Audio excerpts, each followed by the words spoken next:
আমি অমিত আছি তোমাদের সঙ্গে, আর তোমরা শুনছো ভৌতিক কথা। কিছু অনুভূতি এমন যা তোমাদেরও হতে পারে।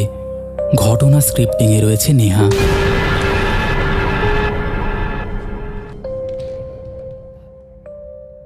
Welcome back. কেমন আছো সবাই? আশা করছি প্রত্যেকেই ভালো আছো, আর আমাদের এই পুজোর মরশুমে সবাই আনন্দ করছো। আর একদিন পরেই আমাদের দিওয়ালি বা দীপাবলি যাকে বলে, সঙ্গে আমাদের কালী পুজো। কালী পুজোর মধ্যে আশা করছি ভূত চতুর্দশী স্পেশাল একটা এপিসোড আসবে, যেখানে তোমরা বেশ এই রিলেটেড ঘটনা শুনতে পাবে। অনেক দিন ধরেই সেটাকে কালেক্ট করে রেখেছি। আশা করছি তোমাদের প্রত্যেকের ভালো লাগবে। যাই হোক, তোমরা সেদিন অবশ্যই শুনে নিও। তবে আজকের এপিসোডেও কিন্তু কম থাকছে না। আজকেও দারুণ জমজমাট কিছু ঘটনা আছে, যেটা তোমাদের দারুণ লাগতে চলেছে। যাই হোক, তোমরা লাইক, কমেন্ট, শেয়ার করে দাও। অ্যাডভান্স কালী পুজোর শুভেচ্ছা। চলো এবার আমরা শুরু করে দেই আজকের প্রথম ঘটনা। দাদা, আমি এই ঘটনাটা তোমাকে লিখছি কারণ আজও ঠিক বুঝে উঠতে পারি না সেদিন আসলে কি দেখেছিলাম। আমার নাম অরিন্দম। আমি নদিয়ার হোগলবেড়িয়া গ্রামের ছেলে। এই ঘটনাটা আজ প্রায় 10-12 বছর আগের, কিন্তু এখনও রাতে চোখ বন্ধ করলে সেই কুয়ার সামনে দাঁড়িয়ে থাকা অন্ধকারটা যেন আবার আমার চারপাশ ঘিরে ধরে। আমাদের গ্রামে একসময় একটা জমিদার বাড়ি ছিল, নাম ছিল ঘোষ বাড়ি। এখন প্রায় ভাঙাচোরা অবস্থা। বাড়িটার পাঁচিলের ভেতরে ঝোপঝাড়ে ঢাকা একটা বড় উঠোন, মাঝখানে সেই কুয়াটা, যেটার জন্য গোটা গ্রাম একসময় আতঙ্কে ছিল। এখন কেউ সেদিকে যায় না। বাচ্চারা খেলতে গেলেও মা বাবারা টেনে নিয়ে আসে, বলতো ওখানে নাকি অশুভ কিছু আছে। ছোটবেলায় শুনেছিলাম জমিদারের মেয়ে সেই কুয়োতে ঝাঁপ দিয়ে মারা গেছিল, তবে কেন কেউ জানে না। কেউ বলতো প্রেমে পড়ে বাপের মার খেয়ে, কেউ বলতো কোনো কিছু দেখেছিল রাতে আর আতঙ্কে ঝাঁপ দিয়েছিল। কিন্তু তারপর থেকে নাকি প্রতি রাতে ওই কুয়ার দিক থেকে অদ্ভুত শব্দ আসত। কারোর হাত ধরে কান্না, কারোর ফিসফিস করে নাম ধরে ডাকা। কেউ কেউ বলতো ভেতর থেকে নাকি পানি ছলছল করে ওঠে, যদিও কুয়াটা অনেক আগেই শুকিয়ে গেছে। আমি এসব কথায় তখন খুব একটা পাত্তা দিতাম না, কারণ আমি তখন শহরে স্কুলে পড়াতাম। মাঝে মাঝে ছুটিতে যেতাম গ্রামে। সেবারও গিয়েছিলাম পুজোর সময়। বন্ধুরা মিলে ঠিক করলাম ঘোষবাড়িটা একবার ঘুরে দেখা যাক, কার সাহস বেশি দেখাই যাক।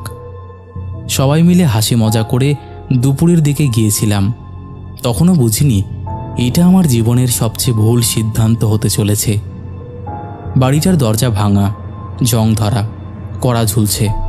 ঠেলে ভেতরে ঢুকতেই একটা বাজে পচা গন্ধ ধাক্কা মারল নাকে। পচা কাঠ আর শ্যাওলা মেশানো একটা গুমোট গন্ধ। উঠোনে ঢুকেই চোখে পড়ল মাঝখানের কুয়াটা লোহার রেলিং দিয়ে ঘেরা। একসময় কেউ ঘিরে দিয়েছিল যেন কেউ কাছে না যায়। রেলিংটা মরচে পড়ে ভাঙা, দড়িটা ঝুলে আছে, হাওয়ায় দুলছে। পাশে একটা পুরনো তুলসী মঞ্চ, ধসে পড়েছে মনে হচ্ছিল। অনেক বছর কেউ এখানে পা রাখেনি। বন্ধুরা কেউ কেউ ঢিল ছুঁড়ে মজা করছে। আমি তখন কুয়ার দিকেই তাকিয়েছিলাম। ভেতরটা অন্ধকার, কালো, পানি নেই, কিন্তু নিচ থেকে এক ধরনের ঠান্ডা হাওয়া আসছিল, যেটা অন্য জায়গায় নেই। মাটির গায়ে একটা কাঁপুনি লাগলো। সুমন বলল, দেখ দেখি কেউ নাম ডাক দিলে আওয়াজ আসে কিনা। আমি মজা করে নিচে তাকিয়ে বললাম, কেউ আছিস নাকি নিচে?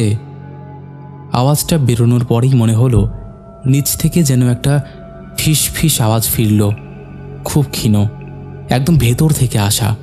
শোষো আওয়াজের মাঝে কারোর গলা যেন হালকা কেঁপে উঠল। তখনই চুপ মেরে গেলাম। সবাই তাকিয়ে আছে। আমি নিচে তাকিয়ে ভাবছি হয়তো কুয়ার ভেতরের বাতাস আটকে এমন আওয়াজ হয়েছে। কিন্তু ঠিক তখনই আমার চোখের সামনে দিয়ে একটা ছায়া যেন নড়ে উঠল কুয়ার দেওয়ালে। মনে হচ্ছিল জলের নিচে কিছু একটা নড়ছে, অথচ জল তো নেই। বন্ধুরা বলল, পালা পালা, ওখানে কিছু একটা আছে। আমি বিশ্বাস করছিলাম না, কিন্তু শরীরের লোমগুলো খাড়া হয়ে গিয়েছিল।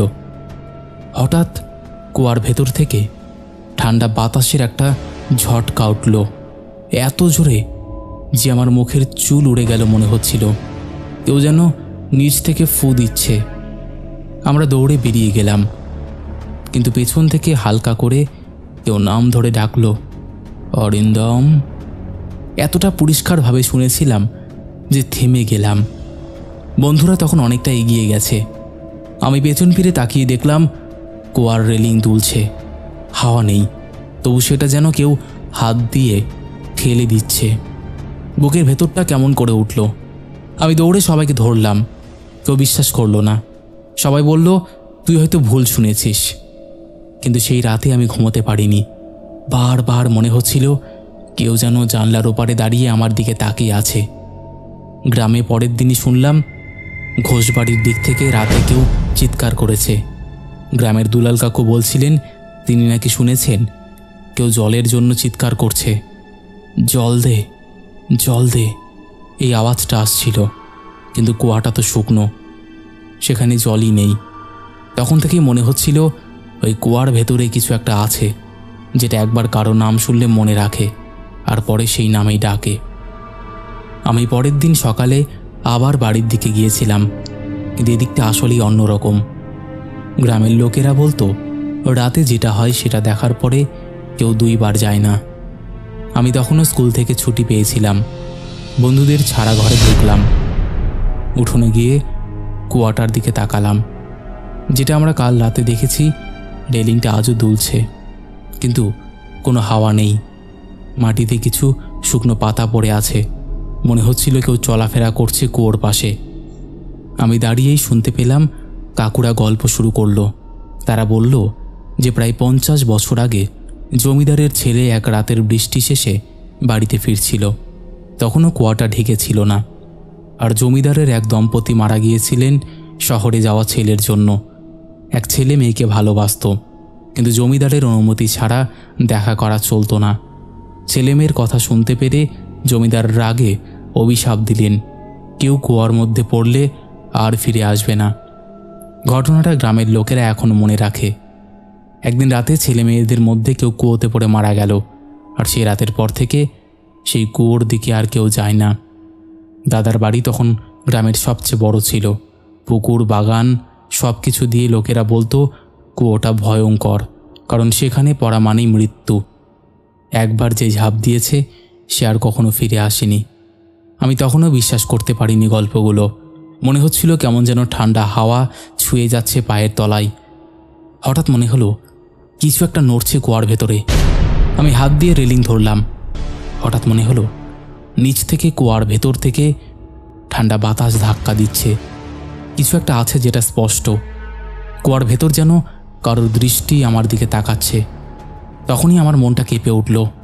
গ্রামের কয়েকজন বুড়ো বললেন যে রাতে কুয়োর ভেতর জল পড়ে কারোর আত্মা আটকে আছে, আর সেটাই নাম ধরে ডাকছে। আমি এসব কল্পনায় ভেবেছিলাম, কিন্তু একদিন ঘটল এক অদ্ভুত ঘটনা। আমাদের গ্রামেরই এক ছেলে সত্যি ঝাঁপ দিল কুয়োতে। নাম ছিল রণজিৎ। সে বড় সাহসী ছেলে, কিন্তু এক রাতে সে প্রেমের রাগে জমিদারের বাড়ির অভিশপ্ত কুয়ার দিকে গেল। লোকেরা দেখেছে সে কুয়ার রেলিং ধরে দাঁড়িয়েছিল, তারপর হঠাৎ ঝাঁপ দিল। আর কেউ তাকে উদ্ধার করতে পারেনি। এরপর থেকে রাতের আকাশে তার চিৎকার, তার নাম ফিসফিস করে শোনা যায়। গ্রামের লোকেরা রাতে জানালা খোলেন না, কেউই কুয়োর দিকে তাকায় না। আমি নিজেই রাতের অন্ধকারে ঘরে বসে কুয়োর দিকে তাকিয়ে অনেকবার দেখেছি দানা পানি ছাড়া কুয়োর ভেতরে যেন কোনো অদৃশ্য কিছুর উপস্থিতি আছে। হঠাৎ মনে হয়েছে কেউ আমার নাম ধরে বলছে, অরিন্দম। আমি চিৎকার করতে চাই, কিন্তু গলা আটকে যায়। হৃদয়টা দ্রুত ধড়মড় করে। ভেতরে থাকা কিছুর দিকে তাকালে মনে হয় তা যেন চোখের দিকে চেয়ে আছে। গ্রামের বুড়োদের বলার মতো কিচ্ছু নেই, সবাই চুপচাপ হয়। কেউই রাতে কুয়ার পাশে যায় না, শুধুমাত্র শুনতে যায় ঝপঝপ আওয়াজ, ফিসফিস শব্দ। হঠাৎ মনে হয় কোনো হাওয়া নেই, অথচ বাতাস ঠান্ডা। দম বন্ধ করা ভয় ছড়ায়। আমার বন্ধুরা বলে আমরা কুয়ার ভেতর ফিসফিস শব্দটা শুনেছি, কিন্তু কেউ দেখেনি। কিন্তু আমি চোখের কোণায় কিছু দেখেছি। ছোট্ট ছায়া নড়ছে। ফাঁকা কুয়ার ভেতরে যেন কোনো প্রাণ আছে, আর সেই প্রাণ যে কারোর নাম শুনলে ফিরে তাকায়, আর সেই নামেই ডাকতে শুরু করে। গ্রামের লোকেরা বলতো, ঝাঁপ দেওয়া ছেলেটা রাতে কুয়োর দিকে তাকিয়ে বলেছে, কেউ আমার নাম ধরে ডাকছে। তারপর আর কিচ্ছু মনে নেই। সেই রাতের পরও আমি আর ঘুমোতে পারি না। রাত হয়ে গেলে কুয়োর দিকে তাকাই, মনে হয় তার অদৃশ্য দৃষ্টি আমার দিকে আছে। মনটা কাঁপছে, কিন্তু চোখ মুছে দেখতে চাই, ভাবে এটা কেবল কল্পনা। কিন্তু হাতের তলায় ঠান্ডা লাগছে, ঘরে বাতাস নেই, অথচ মনে হচ্ছে কুয়ার ভেতর থেকে কেউ ফিসফিস করে ডাকছে। হঠাৎ মনে হয় যেন কোনো ছায়া সামনে দাঁড়িয়ে আছে। সে রাতের পর থেকেই আমি গ্রামের লোকেদের কথায় বিশ্বাস করতে শুরু করেছি। সেই কুয়ার ভেতরে থাকা মৃত্যু আর আত্মা সত্যিই কিছুদিনের জন্য নয়, সারা জীবনের জন্য থাকে। এক রাতে আমি আর আমার দুই বন্ধু ঠিক করলাম কুয়োর পাশে যাব, কারণ আমরা চাইছিলাম দেখব আসলেই কিছু আছে কিনা। যদিও আমি গ্রামবাসীর কথা বিশ্বাস করে নিয়েছিলাম, তাও যেহেতু শহরে আমি অনেক দিন ধরে আছি, তাই সেই যুক্তি তর্কগুলো আমাকে কুড়ে কুড়ে খাচ্ছিল। যাই হোক, সেই কথা মতো আমরা সেই কুয়োর ওখানে গেলাম। তখন চাঁদ আংশিক আড়াল, হালকা হাওয়া, কিন্তু কুয়োর পাশে দাঁড়ালে সব যেন বাতাস থেমে গেল। আমি রেলিং ধরে দাঁড়ালাম, মনে হলো ভেতর থেকে নরম ফিস ফিস শব্দ আসছে। বন্ধুদের শরীর কেঁপে উঠল, সবাই চুপচাপ দাঁড়িয়ে আছে। আমি মাথা নিচু করে দেখলাম কুয়োর গভীর অন্ধকারে কিছু নড়ছে। পানি নেই, কিন্তু নিচ থেকে ঠান্ডা হাওয়া উঠছে। আমি চুপচাপ বললাম, কারোর নাম শুনছো? তখন শুনতে পেলাম অদ্ভুত ফিস ফিস। শব্দটা ধীরে ধীরে স্পষ্ট হয়ে উঠল, যেন কেউ বলছে, আসো আসো, ওপরে তাকাও না, আমি দেখছি।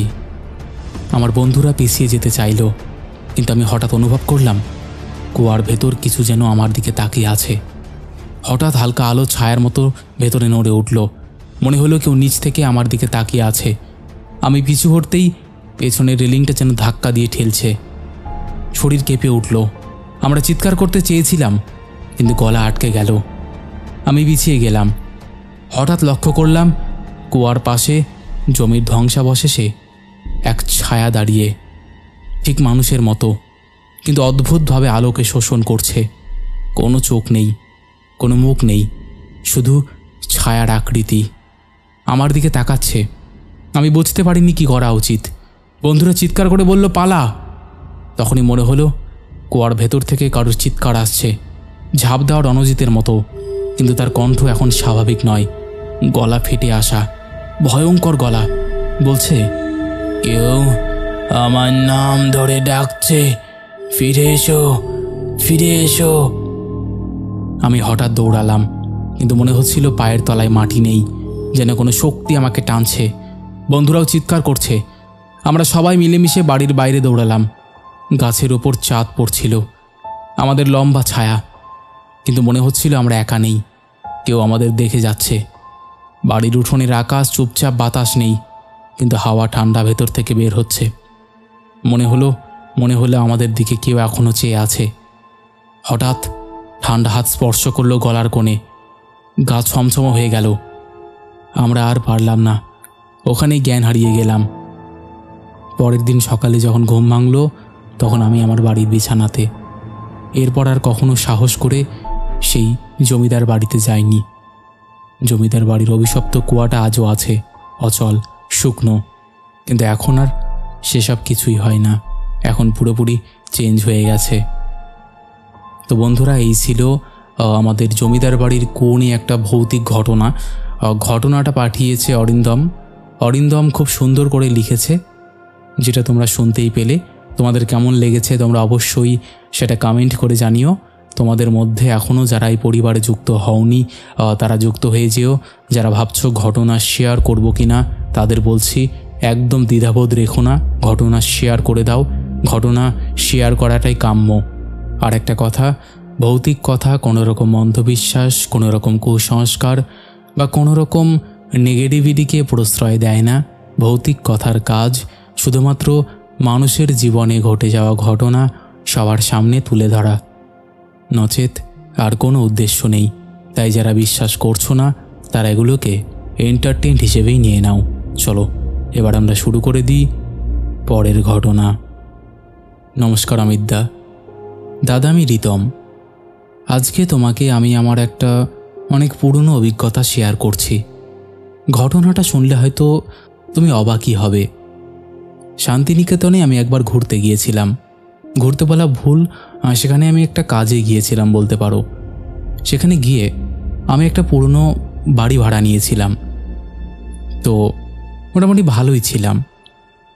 একদিন আমি যখন সেই পুরনো বাড়িটাতে পৌঁছালাম সন্ধেবেলা, তখন ঠিক বৃষ্টি নেমেছে। বাড়িটা দেখেই মনে হলো সময় যেন এখানে থমকে গেছে। কিন্তু অদ্ভুত একটা বিষয় হলো, আমি সেদিন যখন বাড়িতে প্রবেশ করলাম প্রথমেই শুনতে পেলাম মৃদু একটা গান।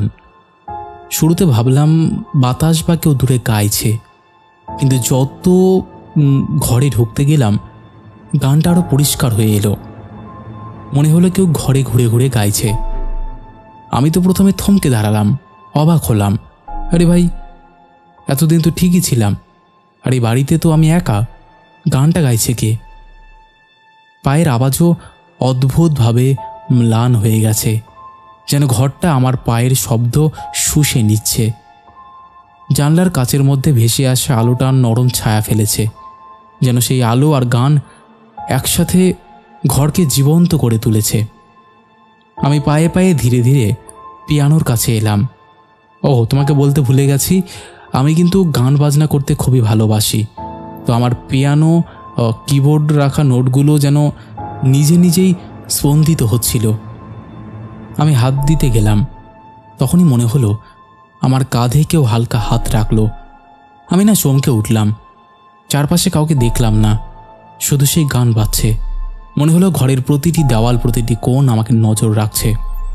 আমি কিন্তু সেখানে অনেক কদিন হলোই আছি, কিন্তু আজকে যেন সব একদম নতুন নতুন লাগছিল, যা আমি আগে কখনো অনুভব করিনি।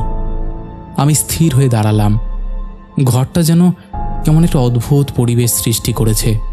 পায়ের আওয়াজ, হালকা শব্দ বাতাসের সাথে মিশে সব মিলিয়ে এক অদ্ভুত উপস্থিতি টের করেছে। আমি সেই ছোট্ট গলির দিকে এগোলাম, যেখানে দেওয়াল, ছবি আর নোটের পাতা মিলিয়ে একটা রহস্যময় পথ তৈরি করেছে। হঠাৎ একটা হালকা আলো ঘরের কোণে নাচতে লাগলো। ঠিক সেই মুহূর্তে মনে হলো কেউ আমাকে ইশারা করছে। আমি পেছনে ফিরতে চাইছিলাম, কিন্তু পাটা জমাট বেঁধে গেছে। কেবল গান এবং অদৃশ্য উপস্থিতি চারপাশে। তখনই কণ্ঠ ভেসে এলো, ভয় পাবো না।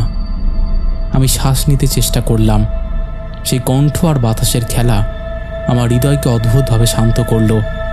ঘরে প্রবেশ করার প্রত্যেক পদক্ষেপে মনে হলো ইতিহাস এবং আত্মার মিলন অনুভব করছি। আমি বুঝলাম এটা কোনো নর্মাল ঘটনা না, এটা আমার মনের ভুল না, এটা আমি সত্যি অনুভব করছি। আমি বের হয়ে যাওয়ার আগে একবার পেছনে তাকালাম। ঘর নীরব, শুধু বাতাস আর দূর থেকে গানের মৃদু রেশ। আমি বুঝলাম আমি এই অদ্ভুত বাড়ির সাক্ষী হয়েছি। সেই রাতের অভিজ্ঞতা চিরকাল মনে থাকবে। ঘরের প্রতিটি কোণ, প্রতিটি সুর, প্রতিটি অশরীরী উপস্থিতি আমার হৃদয়ে বাজছে। ইতিমধ্যে বাইরে বৃষ্টিটাও থেমে গেছে, তবে বৃষ্টি থেমে গেলেও ভেতরে নীরবতা আরও গভীর। আমি আবার সেই গলিতে প্রবেশ করলাম। দেওয়ালে ঝুলনো পুরনো ছবিগুলো আগে ধূসর মনে হলো, এখন চোখ খুলে যেন আমাকে দেখছে। আমি বুঝতে পারছিলাম আজ হয়তো আমার এখানেই শেষ। তখন আবার সেই মৃদু গান শোনা গেল, আগের চেয়ে আরও স্পষ্ট। মনে হলো কেউ আমার পাশে এসে কানের কাছে করছে, কিন্তু আশেপাশে কেউ নেই। আমি বুঝতে পারছিলাম আমি আর এটা নিতে পারবো না। আমি দরজার দিকে চোখ দিলাম। নিচে হালকা আলো ফুটে উঠেছে, যেন কেউ ডাকছে। আমি কাছে গিয়ে হাত দিলাম, দরজা খোলা নেই। তারপর আরও উজ্জ্বল। হঠাৎ কণ্ঠ ভেসে এলো, আমাকে দেখ। এবার আমার চোখ পড়ল আয়নার দিকে। মনে হলো একটা ছায়া হালকা আলোতে ঝিলমিল করছে। মুখ ঠিক বোঝা যাচ্ছে না। বুঝলাম এটি সেই অশরীরী আত্মা যা গান দিয়ে পথ দেখাচ্ছে। আমি শ্বাস নিচ্ছিলাম ধীরে ধীরে। মনে হলো সেই উপস্থিতি আমার শরীরে প্রবেশ করেছে, আর আমি যেন কারো ইশারায় নাচছি। আমি চাইছি বাড়ি থেকে বেরিয়ে যেতে, বাট আমি পারছি না। আমাকে যেন কেউ মোহিত করে রেখেছে। কোনো রকমে মনের সাহস জোগাড় করে জোরে করে এক চিৎকার করলাম। ব্যাস, সঙ্গে সঙ্গে সেই গানটা বন্ধ হয়ে গেল। আমি দৌড়ে বাড়ি থেকে বেরিয়ে এলাম। পরের দিনই বাড়ির মালিককে ফোন করে সব ঘটনা বললাম। তিনি অস্বীকার করলেও আমি আর সেই বাড়িতে যাইনি, ওনাকে আর ভাড়ার টাকাটাও দেইনি। সেদিন আমি কি বড় বিপদে পড়তে পারতাম সেটা হয়তো ওনার কোনো ধারণাই ছিল না। যাই হোক দাদা, এই ছিল ঘটনা। যদি তোমার ভালো লাগে তুমি অবশ্যই পড়ে শুনিও। ঘটনাটা ছোট, বাট আমার যা ফিল হয়েছে সেটা তোমাকে বললাম। থ্যাংক ইউ ভাই। বন্ধুরা, এই ছিল আমাদের দ্বিতীয় ঘটনা। আশা করছি এই ঘটনাটিও তোমাদের দারুণই লাগবে। তো তোমরাও যদি এমন ঘটনা শেয়ার করতে চাও অবশ্যই শেয়ার করো। এখনও যারা লাইক কমেন্ট শেয়ার করনি তারা তাড়াতাড়ি করে দিও। চলো এবার আমরা শুরু করে দিচ্ছি পরের ঘটনা। হ্যালো অমিতদা, কেমন আছো? আশা করি ভালো আছো। আমিও ভালো আছি। আমার তরফ থেকে সবাইকে জানাই আন্তরিক শুভেচ্ছা ও ভালোবাসা। আমার নাম আশিক। আমি বীরভূম জেলার রামপুরহাট নিকটে একটা গ্রামে থাকি। গ্রামটার নাম বললাম না। আমি বাবা মায়ের আদরের একটাই ছেলে। ছোট থেকেই আমি যা চাইতাম সেটা আমাকে দিয়ে দিত। বাবা মাকে বলে একটা বাইক কিনলাম। তার 1 মাস পরে নানুর বাড়ি থেকে আমাকে যেতে বলা হয়েছিল। আগেই বলে রাখি, আমার নানুর বাড়ি হলো বীরভূম জেলার সিউড়ি শহর থেকে 12 কিলোমিটার দূরে গ্রামের দিকে। আমার বাড়ি আর নানুর বাড়ির দূরত্ব 72 কিলোমিটার। সে যাই হোক, আমি যখন নানুর বাড়ি থেকে গ্রামের বাড়ি ফেরার জন্য রওনা দিলাম তখন প্রায় সন্ধে হয়ে গিয়েছিল। কারণ বিকেলের সময় রাস্তায় পুলিশ থাকে আর আমার তখন লাইসেন্স হয়নি। তাই আমি ইচ্ছে করেই সন্ধ্যের পর রওনা দিলাম, যাতে পুলিশের মুখোমুখি হতে না হয়। একরকম পুলিশের ভয়েই বলতে পারো আমি সেদিন দেরি করে বেরোলাম। কিন্তু কে জানতো যে পুলিশের ভয়ের থেকে আরও ভয়ঙ্কর কিছু আমার জন্য অপেক্ষা করছে। আমি যখন সিউড়ি তিলপাড়া ব্রিজ পার হয়ে আসি তখন প্রায় সন্ধে ঘনিয়ে এসেছে। মোহাম্মদ বাজারটা পার করার পরেই দেউচা ব্রিজ পড়ে। সেখানেই ঘটল আসল বিপত্তি। দেউচা ব্রিজের মাঝে একটা লরির সাথে লরির অ্যাক্সিডেন্ট হয়েছে, তাই রাস্তা জ্যাম। কথায় আছে না, যেখানে বাঘের ভয় সেখানেই সন্ধে হয়। আমার সাথেও ঠিক সেটাই হলো। আমি জিজ্ঞেস করাতে বলল জ্যাম ক্লিয়ার হতে সময় লাগবে। একবার ভাবলাম ঘুরে গিয়ে মোহাম্মদ বাজার থেকে সাঁইথিয়া হয়ে ঘুরে যাই, কিন্তু সেটা অনেক দূরে যেতে হবে। তাই আমি ভাবলাম থাক, আর ঘুরে যাব না, একটু অপেক্ষা করি। কিন্তু জ্যাম ক্লিয়ার হতে হতে রাত 8:45 বেজে গেল। কোনো রকমে সেখান থেকে বের হয়ে এলাম। দেউচা ব্রিজ থেকে গণপুরের দূরত্ব প্রায় 11 কিলোমিটার। গণপুর এই কারণেই বললাম, কারণটা হলো গণপুরের জঙ্গল, যেটা গণপুর ফরেস্ট নামে পরিচিত। যখন আমি সেখানে পৌঁছালাম তখন রাত 9:15। প্রথম জঙ্গলটা কিছু মনে হলো না, কিন্তু যখন দ্বিতীয় জঙ্গলটায় ঢুকলাম তখন মনে হলো পরিবেশটা খুব ঠান্ডা, শীত শীত লাগছে। ফাঁকা রাস্তা, কোথাও কেউ নেই। আমি নিজের মনে বাইক চালিয়ে চলে আসছি। আমি যখন জঙ্গলের মাঝখানে চলে এসেছি তখন হঠাৎ করে কয়েকবার ঝাঁকুনি দিয়ে আমার বাইকটা বন্ধ হয়ে গেল। আমি ভাবলাম কিছু সমস্যা হয়েছে, তাই অতটা ধ্যান দিলাম না। এটা বাইকের সমস্যা হলেই মনে হয় ভালো হতো। বাইক স্টার্ট দিয়ে আরও একটু আসার পরে হঠাৎ আবার বন্ধ হয়ে গেল। আমি মনে মনে ভাবলাম এটা তো হওয়ার কথা না, কারণ নতুন বাইক, তেলও ভরা আছে। সত্যি বলতে অমিতদা, আমার মনে যত সাহস ছিল এক নিমিষে শেষ হয়ে গেল। আর সাহসের বদলে একটা ভয় শুরু হলো। কিসের ভয় জানি না, কিন্তু বুকটা ধক ধক করতে লাগলো। আর মনে হতে লাগলো আমার পেছনে কেউ দাঁড়িয়ে আছে। আমি বাইক স্টার্ট দেওয়ার চেষ্টা করতে লাগলাম। অনেকবার চেষ্টা করার পর বাইক স্টার্ট নিল। আমি যখন বাইক চালিয়ে আসছি হঠাৎ করেই আমার মনে হলো আমার বাইকের সামনে কেউ দাঁড়িয়ে। আমি জোরে ব্রেক মারলাম। আমি বাইকের তাল সামলাতে না পেরে রোডের এক পাশে পড়ে গেলাম। উঠে দেখি কোথাও কেউ নেই। তাহলে আমার সামনে ওটা কে এলো? আমি দেখেছি একটা মেয়ের অবয়ব দাঁড়িয়ে আছে, কিন্তু কোথায় সে? কেউ নেই সেখানে। চোখের ভুল মনে করে আমি যখন বাইকটা তুলতে যাব তখনই শুনতে পেলাম একটা বাচ্চার কান্না। প্রথমে ভেবেছিলাম কোনো বিড়াল ডাকলো, পরে বুঝলাম ওটা বিড়াল না, একটা বাচ্চার কান্না। আমি ভাবলাম এত রাতে গভীর জঙ্গলে বাচ্চা কোথা থেকে আসবে। আমার মনের ভুল মনে করে বাইক উঠিয়ে স্টার্ট দিতে চাইলাম, কিন্তু হচ্ছে না। আশেপাশে তাকিয়ে দেখি কোথাও কেউ নেই যে কারো কাছ থেকে একটু হেল্প চাইব। আমি একা সেখানে। তখন নিজের উপর খুব রাগ উঠল যে কেন আমি সন্ধে করে বের হলাম। আমার কাছে সিগারেট ছিল, বের করে দেখি ম্যাচিসে মাত্র 4টা কাঠি। আমি ধরানোর চেষ্টা করলাম, একটা হাওয়া এসে নিভিয়ে দিল। আমি যতবার চেষ্টা করলাম হলো না। সিগারেট ফেলে দিয়ে স্টার্ট দেওয়ার চেষ্টা করতে লাগলাম। অনেক চেষ্টার পরে বাইকটা স্টার্ট নিল, কিন্তু বাচ্চার কান্না আবারও শুনতে পেলাম। দাদা, একটা কথা বলো তো, মনের ভুল কি বারবার হবে?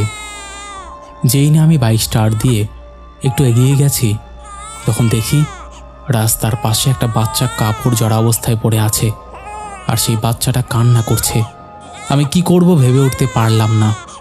আমার মনে হলো চলে যাই, আবার মনে হলো গিয়ে কি দেখব। আমার তখন ভয়ের কারণে শরীর কাঁপছে।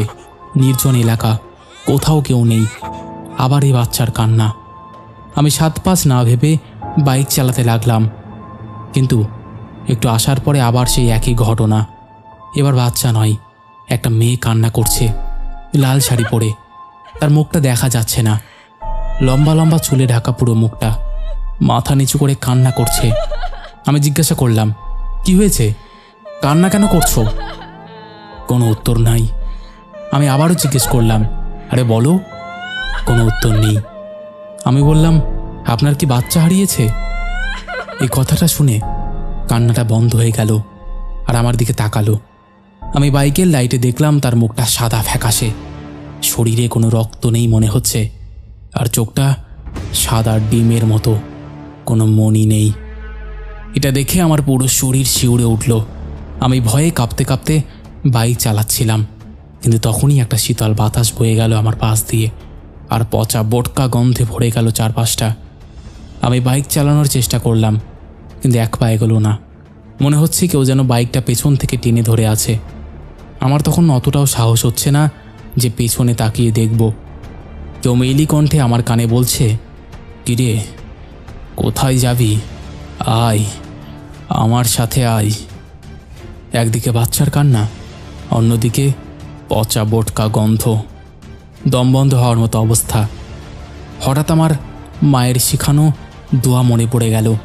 আমি জোরে জোরে দোয়া পড়তে লাগলাম। কিছুক্ষণ দোয়া পড়ার পর গন্ধটা আর পাচ্ছি না, বাইকটাও চলতে লাগলো।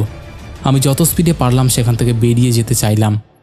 সে জায়গাটা যখন ত্যাগ করলাম, তখন আমি শুনলাম, তোর মায়ের বুকের দুধের জোর আছে, তাই তুই বেঁচে গেলি। এরপর বাড়ি এসে মাকে সব খুলে বললাম। মা তো ভয় পেয়ে জড়িয়ে ধরে কান্না করে দিয়েছিল। সকালে আমার খুব জ্বর এসেছিল। আমাদের গ্রামের মসজিদে ইমামের কাছে গিয়ে সব কিছু বললাম। উনি বললেন খারাপ ছায়ার হাওয়া লেগেছে, তাই এমন জ্বর এসেছে। উনি তারপরে জল পড়ে দিয়েছিলেন, সেটা খেয়ে সুস্থ হয়েছিলাম। তারপর থেকে নানুর বাড়ি যখন যাই, বাসে করে যাই আর বাসে করে আসি। তো অমিতদা, এই ছিল আমার জীবনের একটা ঘটনা। হয়তো গুছিয়ে লিখতে পারিনি, তুমি তোমার মতো করে গুছিয়ে নিও। আর যদি তোমার ভালো লেগে থাকে, তাহলে তোমার ভৌতিক কথা পরিবারে তোমার ভয়েস শুনিও। শ্রোতা বন্ধুরা, কেমন লাগলো কমেন্ট করে জানাবে। যদি ভালো লেগে থাকে আমি আরও ঘটনা পাঠাবো। ভালো থেকো, খোদা হাফিজ। তো বন্ধুরা, এই ছিল আমাদের আজকের 3টি জমজমাট ঘটনা। একটি এক্সিলেন্ট এপিসোড বলা চলে। আর একদিন পরে কালী পুজো, তোমরা ভালো করে কালী পুজোটা এনজয় করো। চলো এবার আমরা শুরু করি শাউট আউট পর্ব। শেষের এপিসোডে ফার্স্ট কমেন্ট করেছে বিশ্বজিৎ নস্কর, সেকেন্ড কমেন্ট করেছে খোকা চক্রবর্তী, থার্ড কমেন্ট করেছে চুমকি ঘোষ। 3জনেই লাভ লাভ রিয়াক্ট দিয়েছে। তারপরে কমেন্ট করেছে Nandini Roy, Kamal Malik, Suman Dev Barman, Subhashree Banerjee, Tanmoy, Vishal Ghosh, Swapna Bajal, Sangeeta Majumdar, SK Araful Hossain, DJ vlogger Anish, Joyshree Gupta, Swapna Mukherjee, Tapasi Das, Rohit লিখেছে, হ্যালো অমিতদা, কেমন আছো? আর পিশাচের ভিডিও কবে দেবে দাদা? তোমার ভয়েসটা দারুণ গো, আমার ছেলে তোমার গল্প রোজ শোনে। তার নাম রোহিত। একবার হ্যালো করে রোহিত বলো। হ্যালো রোহিত। হ্যাঁ, পিশাচের একটা ঘটনা এসেছে গো, খুব তাড়াতাড়ি আসবে। তারপরে কমেন্ট করেছে জয়া বণিক, অরূপ বালা, সুমন্ত দাস, অনন্যা ভৌমিক, অজয় ডলুই, তন্ময়, মনীষাহা দোয়েল, সৌমিত্র চরণ, পূর্ণ ঘোষ, বিনয় বিশ্বাস, হিমালয়ান লিখেছে আমার নামটা নিয়েও, আমার নাম পিউ। হ্যালো পিউ।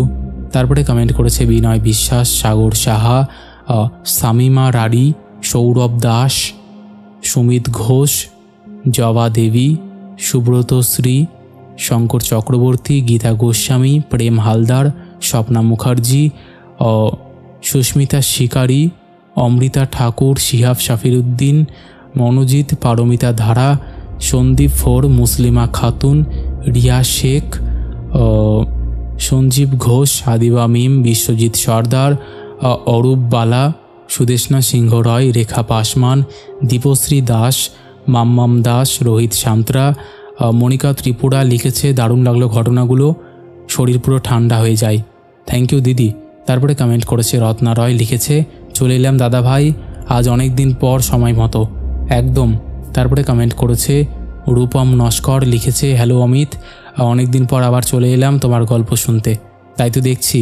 তারপরে কমেন্ট করেছে মলয় চক্রবর্তী, লিখেছে আজকের এপিসোডের দুটো ঘটনায় দুর্দান্ত লেগেছে দাদা, একদম গা ছমছমে রাতের কাহিনী, অসাধারণ, থ্যাংক ইউ। তারপরে কমেন্ট করেছে পরিমল চন্দ্রধর, লিখেছে থ্যাঙ্কস দাদা আমার ঘটনাটা শোনানোর জন্য, কমেন্টটা আমি আমার বাবার মোবাইল থেকে করলাম। ও আচ্ছা আচ্ছা ঠিক আছে। জিনিয়া সিং লিখছে awesome voice, very nice presentation, always এগিয়ে যাও ভাই, থ্যাংক ইউ।